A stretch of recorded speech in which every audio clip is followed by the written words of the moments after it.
കഴിഞ്ഞ വീഡിയോയിൽ ഞാൻ പറഞ്ഞിരുന്നു നമ്മളിപ്പോൾ കോസ്റ്റ് ഓഫ് ഷീറ്റ് കണ്ടുപിടിക്കാൻ നമുക്ക് രണ്ട് മെത്തേഡ് ഉണ്ടെന്ന്. ഒന്നാമത്തേന്ന് പറഞ്ഞാൽ യൂണിറ്റ് തന്നിട്ട് നമ്മൾ കണ്ടുപിടിക്കുന്നതും ഒന്ന് സാധാരണ നോർമലായിട്ട് നമ്മൾ ചെയ്യുന്നതും. ഇതിലിപ്പോൾ തന്നിരിക്കുന്ന ഈ ക്വസ്റ്റ്യനിൽ നമ്മുടെ യൂണിറ്റ് തന്നിട്ടുള്ള ഒരു കണക്കാണ്. അതായത് prepare A cost sheet from the following details showing prime cost, work cost, cost of production, cost of sales and profit. അതിൽ 2-3 ഐറ്റങ്ങൾ തന്നിട്ടുണ്ട്. Direct materials, direct labour, direct expense, factory overhead, administration overhead, selling and distribution overhead, sales, unit produced എന്ന് പറഞ്ഞ് നമുക്ക് ഇങ്ങനെ ഇത്രയും ഐറ്റങ്ങൾ തന്നിട്ടുണ്ട്. ഇതെങ്ങനെ നമ്മൾ ചെയ്യാം എന്നുള്ളതാണ് ഞാൻ ഇനി കാണിക്കാൻ പോകുന്നത്. ഇനി നമുക്ക് ഇതിൻ്റെ ആൻസർ എങ്ങനെയാണ് വരുന്നതെന്ന് നോക്കാം.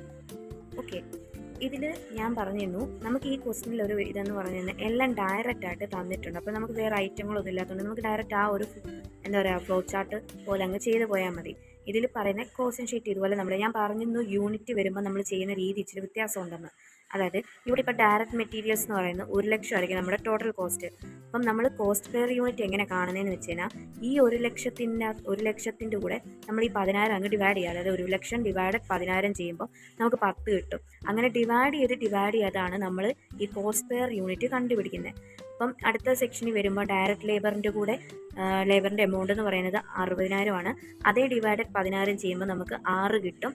അങ്ങനെ പിന്നെ ഡയറക്റ്റ് എക്സ്പെൻസ് 40,000 ഡിവൈഡഡ് 10,000 ചെയ്യുമ്പോൾ 4 കിട്ടും.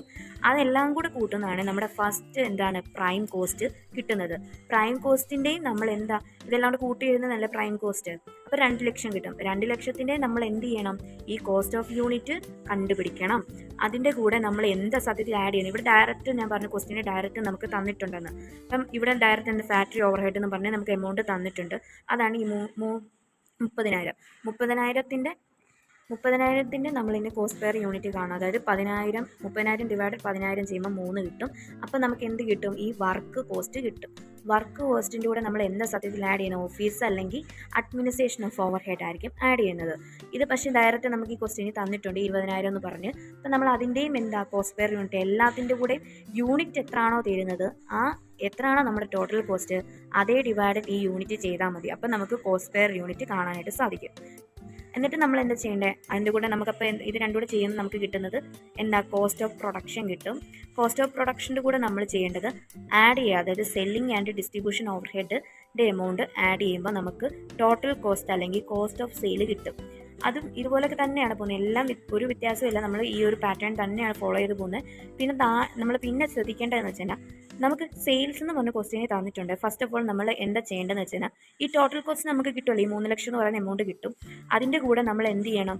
ഈ സെയിൽസിൻ്റെ എമൗണ്ട് ജസ്റ്റ് ഒന്ന് എഴുതുക. ഒരു ശകലം സ്പേസ് വിട്ടിട്ട് സെയിൽസ് എഴുതുക. എന്നിട്ട് ഈ 5 ലക്ഷത്തിൽ നിന്ന് ഈ 3 ലക്ഷം മൈനസ് ചെയ്യുമ്പോൾ കിട്ടുന്ന എമൗണ്ടാണ് നമ്മുടെ പ്രോഫിറ്റ് എന്ന് പറയുന്നത്. അത് ബാലൻസിങ് ഫിഗർ ആക്കുക. അന്നേരം എന്താ ചെയ്യേണ്ടതെന്ന് വെച്ച് കഴിഞ്ഞാൽ നമ്മൾ ജസ്റ്റ് ഇതുണ്ട് പ്രോഫിറ്റ് കാണാനുള്ള ഇതെന്തെന്ന് വെച്ച് കഴിഞ്ഞാൽ കോസ്റ്റ് ഓഫ് സെയിൽ മൈനസ് സെയിലാണ്. അപ്പോൾ നമുക്ക് പ്രോഫിറ്റ് കിട്ടും. ഇങ്ങനെയാണ് നമ്മൾ ഒരു കോസ്റ്റ് ഓഫ് പെയർ യൂണിറ്റ് വരുമ്പോൾ നമ്മൾ ചെയ്യേണ്ട രീതി.